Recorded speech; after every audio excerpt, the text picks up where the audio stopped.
Hello everyone, welcome back to our channel PrepUp. मैं ख्याति सिंह आपका स्वागत करती हूँ हमारे चैनल प्रेपअप में 10 यूनिट्स पर classes for UGC net political science. जो हमने डिसाइड किया था कि यूजीसी नेट पॉलिटिकल साइंस जून 2024 की जो साइकिल है उसकी सिलेबस को हम थ्रू यूट्यूब आप तक पहुँचाएंगे और उसके नोट्स आपके साथ शेयर करेंगे।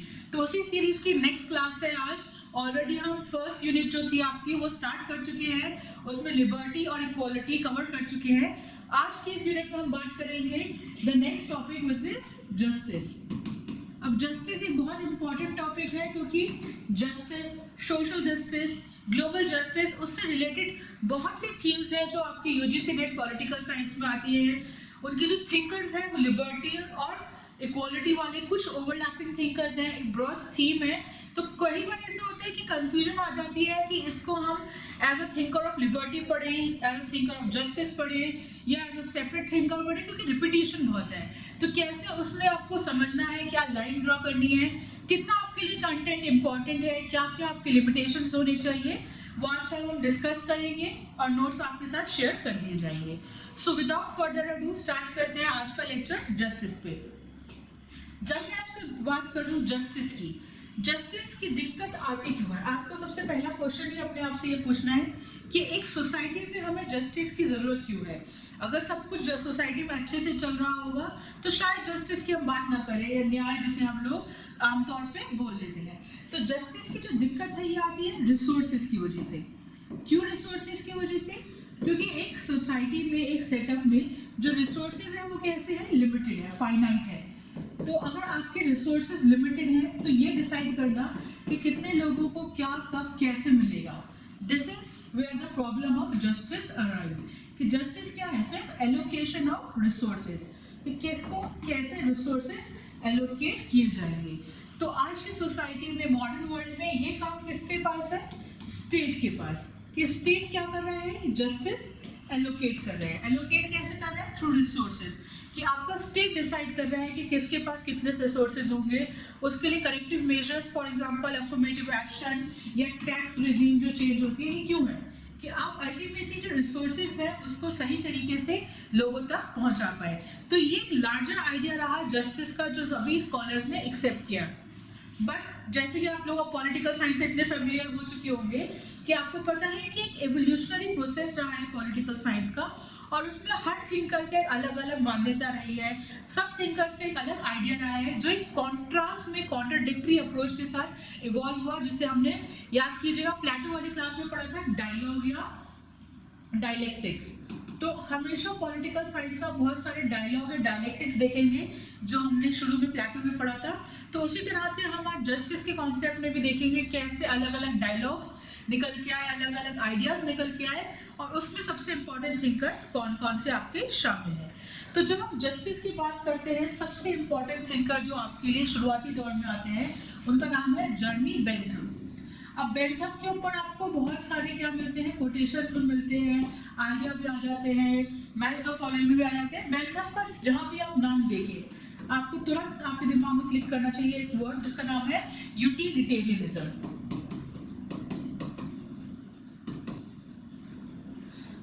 Taking you back to the basics, जहां पे भी इज्म आए मतलब वो क्या है, एक आइडियोलॉजी की बात कर रहा है। ये सब हम बेसिक क्लासेस में डिस्कस कर चुके हैं, बट हमेशा कोई ना कोई न्यू ऑडियंस जुड़ती रहती है, तो उसके लिए मैं बीच बीच में रेफर करती रहती हूँ कि जहाँ पे भी हमने शुरुआत में देखा था इज्म होगा, चाहे रियलिज्म हो, लिबरलिज्म, सोशलिज्म, कम्युनिज्म, अगर आप कहीं भी लास्ट में वर्ड इज्म देख ले मतलब वो कोई आइडियोलॉजी है।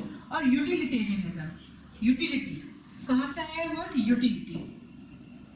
यूटिलिटी मतलब किसी चीज की यूजफुलनेस। यूटिलिटी का अगर आप इकोनॉमिक सेंस में मतलब देखें तो इट इज वांट सेटिस्फैक्शन, कि आपकी जो वांट है वो क्या हो रही है, सेटिस्फाई हो रही है।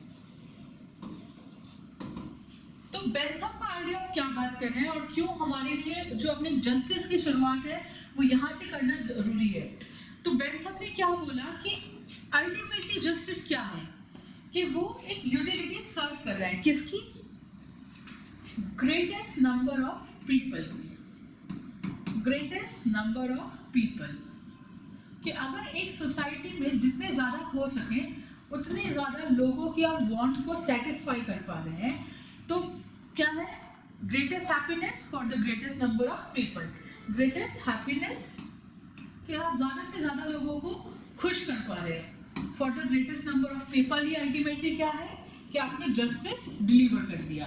तो उसके लिए जस्टिस कितना, I would say immature understanding है कि आपको क्या करना है कि 50 लोगों को खुश करना है, चाहे आपको 5 लोगों को नाराज करना पड़े, तो आपका जस्टिस डिलीवर हो जाएगा। बट अगर आप सही सेंस में देखें तो क्या ये जस्टिस होगा कि आप कुछ मेजॉरिटी को खुश करने के लिए क्या कर रहे हैं, अचानक से आप माइनॉरिटी को निग्लेक्ट कर रहे हैं। तो इसी आइडिया को बहुत से लोगों ने फिर क्या किया, क्रिटिसाइज किया। नाम याद रखिएगा, जर्मी बेंथम, यूटिलिटेरियनिज्म, जिन्होंने शुरुआत करी है इस आइडिया की।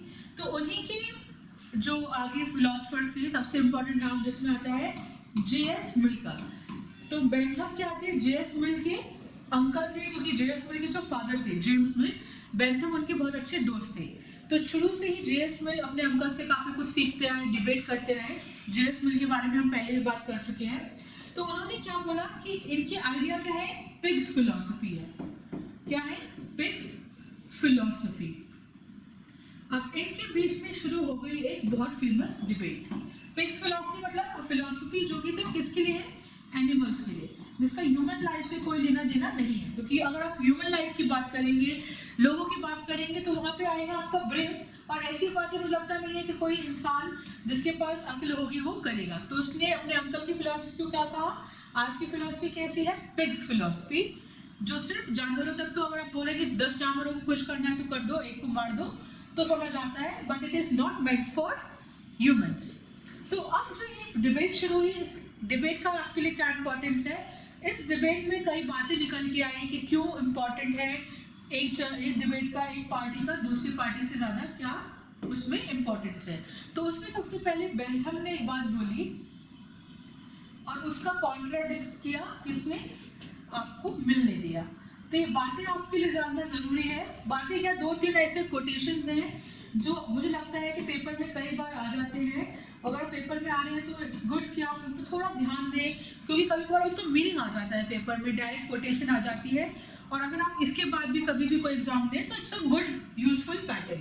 तो बेंथम क्या बोलते हैं, poetry is as good as pushpin. अब इसको मैं अभी आप समझाऊंगी 2 मिनट में, और इसका रिटेलिएशन देते हैं कौन, मिल, जो बोलते हैं better be Socrates dissatisfied than a fool's satisfied। तो ये कई बार आप पेपर में अलग अलग फॉर्म में इस डिबेट को देखेंगे, इन दोनों जो मेजर कोटेशंस निकल के आई हैं उनको देखेंगे, और आप उनको समझते हैं कि इन दोनों में वो क्या बोलना चाह रहे थे और अल्टीमेटली क्या क्रक्स है इन दोनों बातों का। तो poetry number 1 is as good as pushpin. Pushpin मतलब जो आप बुलेटिन बोर्ड्स पे ऐसे करके जो पिन लगाते हैं, तो पोएट्री को किससे इक्वेट कर दिया गया है, पुष्पिन से। अब पुष्पिन एक नॉर्मल जो पिन होती है, और पोएट्री जिसको हम बहुत इंपॉर्टेंस देते हैं कि ये समथिंग ऑफ इंटेलेक्ट है, इसमें आर्ट छुपी है। तो बेंथम ने क्या कहा कि अगर पुष्पिन का काम पोएट्री कर रही है, अगर पुष्पिन का काम पोएट्री कर रही है, दोनों से आपको सेम सेटिस्फैक्शन मिल रही है, तो वो दोनों इक्वल है। तो आप ये नहीं बोल सकते कि पोएट्री बहुत इंपॉर्टेंट चीज है पुष्पिन से। अगर आपका काम पुष्पिन से हो रहा है या पोएट्री से, तो they are exactly the same thing. तो उसमें क्या बोल रहे हैं, क्वालिटी डज नॉट मैटर। जो क्वालिटी है वो मैटर नहीं करती, आपका बस वांट जो है वो सेटिस्फाई हो जाना चाहिए, कि आपको सिर्फ अपना जो काम है, जो अपनी वांट है, इच्छा है, उसको पूरे करना है। पोएट्री से हो या पुष्पिन से, दोनों को उसने इक्वल इक्वेट कर दिया। अब बारी आती है मिल की। मिल उसको कैसे कॉन्ट्राडिक्ट कर रहा है, बेटर बी सोक्रेटिस। अब सोक्रेटिस अपने टाइम का सबसे ज्यादा एजुकेटेड या सबसे ज्यादा अवेकेंड इंटेलेक्चुअल माना जाता है, और अगर आपने सोक्रेटिस वाला लेक्चर नहीं देखा है तो इसके बाद जरूर देखिएगा, क्योंकि आपको फिर ये और कॉन्टेक्स्ट क्लियर हो जाएगा सोक्रेटिस वाला। तो Socrates dissatisfied better than full satisfied. अब वो क्या बोल रहा है कॉन्ट्रडिक्शन में कि इससे अच्छा मैं फुल बन के सेटिस्फाई फील करूं। फुल मतलब जिसे कुछ नहीं पता है। अगर मैं फुल बन के सेटिस्फाई करने से अच्छा है मैं सोक्रेटिस की तरह डिससेटिस्फाइड रहूं। एटलीस्ट क्वालिटी मैटर कर रही है मेरे लिए, क्योंकि यहाँ पे वो सेटिस्फैक्शन क्यों आ रही है उसको फुल बन के, और यहाँ पे वो सोक्रेटिस बन के भी डिससेटिस्फाइड है। तो यहाँ पे वो किसको मान्यता दे रहा है? क्वालिटी को ओवर जस्ट नॉर्मल क्वांटिटी, या जस्ट जो मिनिमम जो एक फैल्सिफिक कैलकुलेटर उन्होंने दिया था उसकी सेटिस्फाइंग पावर को। तो यहाँ से आपके लिए क्या बात निकल के आती है? बेंथम ने एक चीज जिसे बोलते हैं वो फैल्सिफिक कैलकुलेटर या कैलकुलस, ये नाम आप याद रखिएगा पेपर के लिए, कई बार आ जाता है। फैल्सिफिक कैलकुलस बेंथम ने दिया कि अल्टीमेटली आपको अपनी वांट को सेटिस्फाई करवाना है, उसमें quality does not matter. But Bentham के बाद जितने भी लोगों ने उनको क्रिटिक किया, जिसमें सबसे बड़ा नाम मिल का, उन्होंने क्या किया कि क्वालिटी ही अल्टीमेट डिफाइनिंग पैरामीटर है, क्वालिटी के बिना आप आगे नहीं बढ़ सकते। Got it? तो ये थी आपकी शुरुआती जो डिबेट। इसमें उसके बाद धीरे धीरे करके और बातें जुड़ी। उनमें से एक और बात जो रॉल्स ने बोली वो ये थी कि आप समझ नहीं पा रहे, जॉन रॉल्स ने बोला कि कैसे, जॉन रॉल्स के आइडिया को हम आगे भी पढ़ेंगे, कि कभी कभार ऐसा होता है कि हमारे पास एम्पल एग्जाम्पल्स हैं कि जहाँ पे आपका प्लेजर तो सेटिस्फाई हो रहा है, कि आपको लगता है कि हाँ हमने प्लेजर सेटिस्फाई कर दिया, लेकिन वहाँ जस्टिस नहीं होता। तो सिर्फ हैप्पीनेस डिराइव करना ही जस्टिस का अल्टीमेट गोल नहीं है, उसका एक लार्जर अंडरस्टैंडिंग भी है। तो ये आपका पहला पार्ट हो गया। मैं आपके लिए शायद दी होती हूँ अगर हम लोग आगे इसके पीपीटी पढ़ाएं, बट मुझे लगता है पीपीटी से आप लोग बहुत ज़्यादा डिस्ट्रैक्टेड हो जाते हैं, तो इसलिए मैं अवॉइड करती हूँ आपके साथ पीपीटी शेयर करना। पीपीटी बट आपके ग्रुप में आ जाएगी। आगे बढ़ते हैं। नेक्स्ट है आपका अर्नेस्ट बार्कर का, जिसने इस बात को डिबेट को आगे बढ़ाया और जस्टिस को दो तरीके से देखा। One is positive law and another one is natural law. Positive law and natural law. तो पॉजिटिव लॉ में वो क्या बता रहे हैं कि कोई स्टेट अगर एक एक्स्ट्रा एक्शन ले रहा है, फॉर एग्जाम्पल अगर मैं इंचार्ज हूँ किसी इंस्टीट्यूशन की और मैंने कोई एक्स्ट्रा एक्शन लेके कोई जस्टिस डिलीवर करने की कोशिश करी, या कुछ वहां पर एक एक्स्ट्रा एफर्ट डाल के सिचुएशन को करेक्ट करने की कोशिश करी। नेचुरल लॉ मतलब किसी भी सर्कमस्टांसेस में कोई भी स्टेट हो अक्रॉस द ग्लोब कोई भी स्टेट हो, वहां पे क्या होगा, जस्टिस के जो स्टैंडर्ड्स है, फॉर एग्जांपल ह्यूमंस को विद इक्वालिटी ट्रीट करना, अक्रॉस द ग्लोब कोई भी स्टेट हो, कोई भी सोसाइटी हो, उसमें एक नेचुरल तरीके से कंसीडर किया जाएगा। तो नेचुरल है आपके लिए। तो ये उन्होंने क्या की, किसने भी नाम याद रखेगा, अर्नेस्ट बार्कर। उन्होंने ये एक नॉर्मल डिस्टिंग्विश ड्रॉ करने की जरूरत समझी कि थोड़ा समझाते हैं, समझते हैं कि जस्टिस की डिमांड आप कहाँ से ली है, या तो कुछ आप करेक्ट करना चाहते हैं वहां से, या एक नेचुरल जो आइडिया है जस्टिस का जो हमारी सोसाइटी में एग्जिस्ट कर रहा है वहां से। तो ऐसी करके जो डिबेट थी जस्टिस की आगे बढ़ी। उसमें एक और डिस्टिंक्शन आता है, कई बार आप पेपर में याद रखिएगा, प्रोसीजरल वर्सेस सब्सटेंसिव। अब ये दोनों चीजें आपको नाम से ही क्लियर है, बट कभी कभार क्या होता है डायरेक्ट इससे क्वेश्चन ना आके किसी थिंकर की बेस में आ जाता है। तो प्रोसीजरल जस्टिस वाले थिंकर और सब्सटेंसिव जस्टिस वाले थिंकर्स आपसे क्या कह रहे हैं, जब आप बात कर रहे हैं प्रोसीजरल की, मतलब आपने उस चीज का प्रोसीजर फॉलो किया है। फॉर एग्जाम्पल अगर मेरा प्रोसीजर कहता है कि मुझे आप लोगों को ये लेक्चर डिलीवर करना है, 1 2 3 स्टेप्स है इसके, और उसका रिजल्ट कुछ भी हो सकता है, वो आपकी जिम्मेदारी है। तो अगर मैंने ये प्रोसीजर सही तरीके से फॉलो किया है with all the right method and right intentions, तो इसके रिजल्ट से मुझे कोई भी मतलब नहीं है। चाहे तो सारे लोग फेल हो जाए या 40 लोग पास हो जाए, एक इंसान फेल हो 10 लोग पास हो, मुझे बस अपने इस लेक्चर से मतलब होना चाहिए। सब्सटेंसिव जस्टिस क्या कहते हैं कि हमें उसकी सब्सटेंस के, अल्टीमेटली सब्सटेंस क्या है उसमें, क्या उसका एंड रिजल्ट है, उस पर कंसर्न होना चाहिए। फॉर एग्जाम्पल ये मैंने आपको क्लासेस डिलीवर करी और इसका एंड रिजल्ट है ये रिजल्ट। अगर रिजल्ट में 4 लोग भी फेल हो रहे हैं तो क्या करना चाहिए, मुझे चाहे प्रोसीजर में था कि आपको सिर्फ क्लासेस देनी है, मुझे समझना पड़ेगा कि उन 4 लोगों की नीड्स क्या है और मे भी उनको एक्स्ट्रा क्लासेस की ज़रूरत है, वो चाहते हैं कि मैं क्लासेस अलग तरीके से लूँ या दूसरी लैंग्वेज में लूँ, तो उनके लिए सब्सटेंस जो है अल्टीमेटली जो से रिजल्ट निकल के आ रहा है वो ज़्यादा मैटर करता है। और इन लोगों के लिए क्या मैटर करता है कि अल्टीमेटली जो आपका प्रोसेस है वो जस्टिफाइड होना चाहिए, रिजल्ट जो है लोगों की कैपेबिलिटीज बेस्ड है। तो इसमें दो तरह के लोग हैं, ये तो आपके हो गए लिबर्टेरियंस। लिबर्टेरियंस जितने भी लोग कैपिटलिस्ट मॉडल पे बिलीव करते हैं वो यही चाहते हैं कि क्या हो सिर्फ ये जो चीजें हैं, जो आपका प्रोसेस है वो आपका सिर्फ ठीक होना चाहिए, result does not matter. Result आपका कैसा आएगा based on your capabilities. For example जितने भी लोग होंगे आपके कैपिटलिज्म में बिलीव करते हैं लिबर्टेरियंस, उन्हें चाहिए फ्री मार्केट हो, प्रोसेस फ्री मार्केट का सेम हो, अगर आप एबल होंगे तो आप कॉम्पीट कर लेंगे, otherwise you will fail. But जितने भी लिबरल स्कॉलर्स लेटर सेंचुरी के आए, मॉडर्न स्कॉलर्स आए, सोशल स्कॉलर्स आए, उन्होंने कहा कि प्रोसीजर के बाद भी कभी कभार एंड रिजल्ट जो है वो अनफेयर होता है। तो उस अनफेयरनेस को भी करेक्ट करना किसकी जिम्मेदारी है? स्टेट की। तो वहां पे आपको क्या करना पड़ेगा? जस्टिस को डिलीवर करना पड़ेगा। तो आपका आइडिया ऑफ जस्टिस यहाँ पे बेस्ड ऑन रिजल्ट, ये जो आपका रिजल्ट यहाँ पर है इसके बेसिस पे ये चेंज हो जाता है। तो this is the larger idea of justice. अब इसी से रिगार्डिंग हम आगे दो बहुत इंपॉर्टेंट स्कॉलर्स पढ़ेंगे जस्टिस के। One is John Rawls and other is Robert Nozick. John Rawls and Robert Nozick. Robert Nozick जो है वो प्रॉपर आपका बात कर रहे हैं लिबर्टेरियंस वाली कि आपको सिर्फ प्रोसेस से मतलब होना चाहिए, फ्री मार्केट होना चाहिए, कोई जरूरत नहीं है वेलफेयर की। हम डिस्कस करते हैं सबसे पहले नंबर वन रॉल्स से, क्योंकि रॉल्स का कॉन्सेप्ट ऑफ जस्टिस बहुत इंपॉर्टेंट है। अगर आप इस लेक्चर से कोई भी एक चीज याद रखना चाहें तो मुझे लगता है वो यही होगा कि आप रॉल्स के कंसेप्ट ऑफ जस्टिस को आज अच्छे से समझ के जाए। तो रॉल्स ने सबसे शुरुआती दौर में क्या कहा, क्या बात करी कि जस्टिस क्या है और जस्टिस कैसे इंपॉर्टेंट है।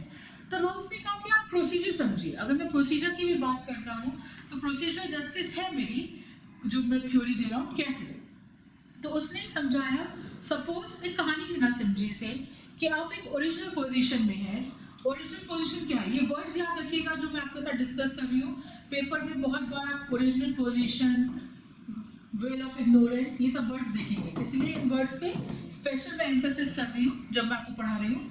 तो अगर आपकी ओरिजिनल पोजीशन क्या है?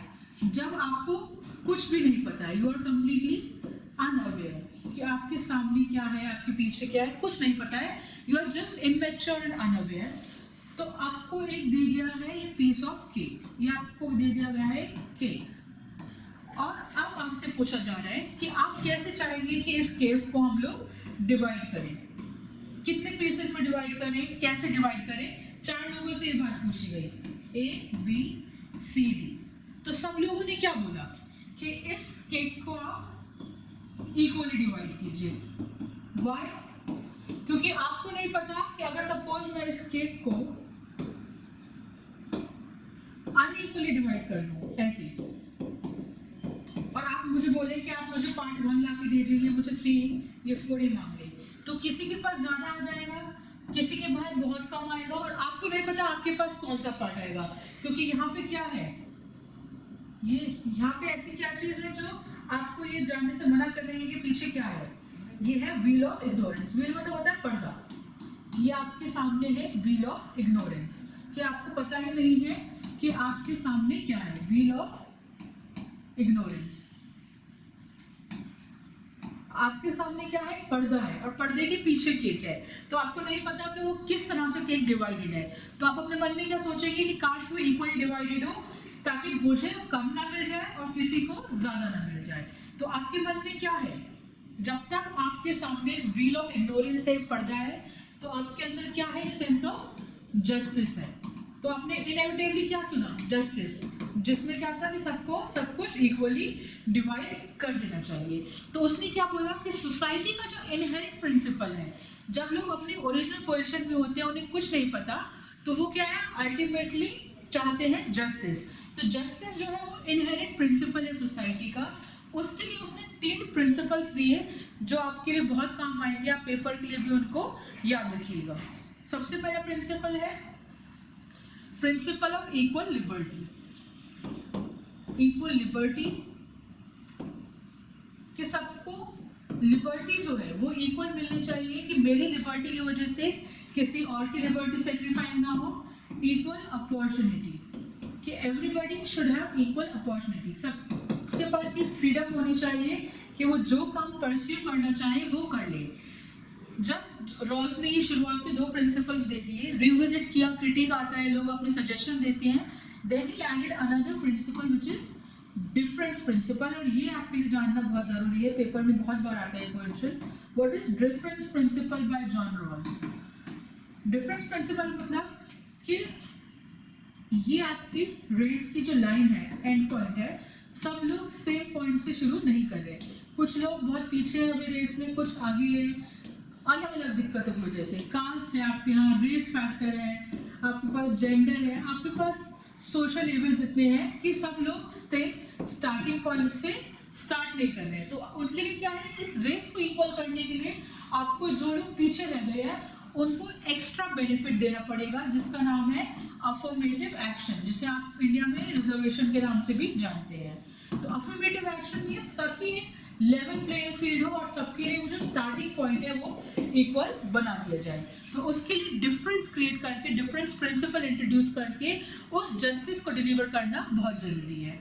और ये कैसे होगा, इट्स अ चेन रिएक्शन, क्या आप एक चेन है, अगर आप एक चेन देखेंगे तो उसमें क्या होगा, अगर आपको लगेगा कि एक वीक लिंक है तो आप उस वीक लिंक को रिपेयर करेंगे और फिर चेन को आगे बढ़ाएंगे। तो उसी तरह से आपको इस चेन में बार बार करेक्शन ढूंढने हैं कि कहाँ कौन सी चीज़ को एक्स्ट्रा साइलेंस चाहिए, एक्स्ट्रा ग्रीसिंग चाहिए, वहाँ पे आप उसको फिक्स करेंगे। तो ये था आइडिया जॉन रॉल्स का। इसके अपोजिशन में एक आइडिया दिया है रॉबर्ट नोजिक, नाम याद रखिएगा। और इन सभी के जो कोटेशंस हैं, बुक के नाम है, वो आपको नोट्स में मिल जाएंगे। क्लास का पर्पस ये है कि आप उनकी आइडियाज को अच्छे समझें, बुक्स के नाम वगैरह आपके नोट्स में है, वो आप वहाँ से ले लीजिएगा।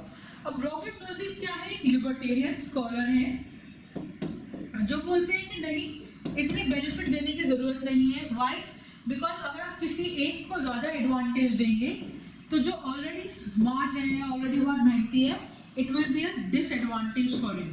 कि अगर आप एक पुअर की मदद करते जा रहे हैं तो जो अपनी मेहनत से रिच हुआ है उसके साथ आप क्या कर रहे हैं, इनजस्टिस कर रहे हैं। तो अल्टीमेटली वो क्या बोल रहे हैं कि let there be free market competition, कि फ्री मार्केट सिस्टम होने चाहिए एंड एवरीबॉडी इज फ्री, कि अपने स्कॉलर जो उसकी खुद की कैपेबिलिटीज है उसकी बेसिस पे वो लास्ट कंपीट करे। तो ये ज्यादातर आइडिया उन्होंने दिया है अपने हरोल्ड जस्टिस का।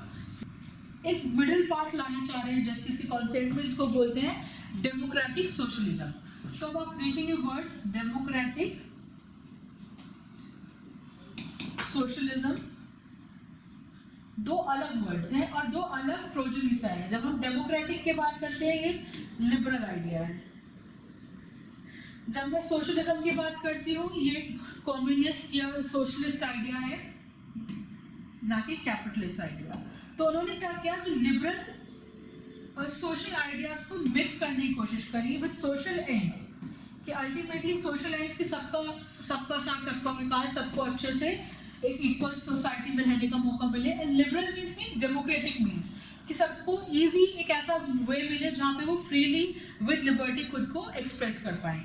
सो उनकी बुक का नाम था grammar of politics, a grammar of politics. और भी 2-4 बुक्स हैं इनकी जो काफ़ी बार पेपर में आती हैं, नोट्स में आप देख सकते हैं। तो ग्रामर ऑफ पॉलिटिक्स में उन्होंने क्या किया, लिबरलिज्म एंड सोशलिज्म को साथ लाके क्लब करके डेमोक्रेटिक सोशलिज्म का प्रिंसिपल देने की कोशिश करी और बताया कि कैसे दोनों को आप साथ में लाके एक बीच का मिडल पाथ, जिसे हम बुद्धास मिडल वे बोलते हैं, उसको आप सीख कर सकते हैं। सो ये आपका लार्जर आइडिया रहा जस्टिस का।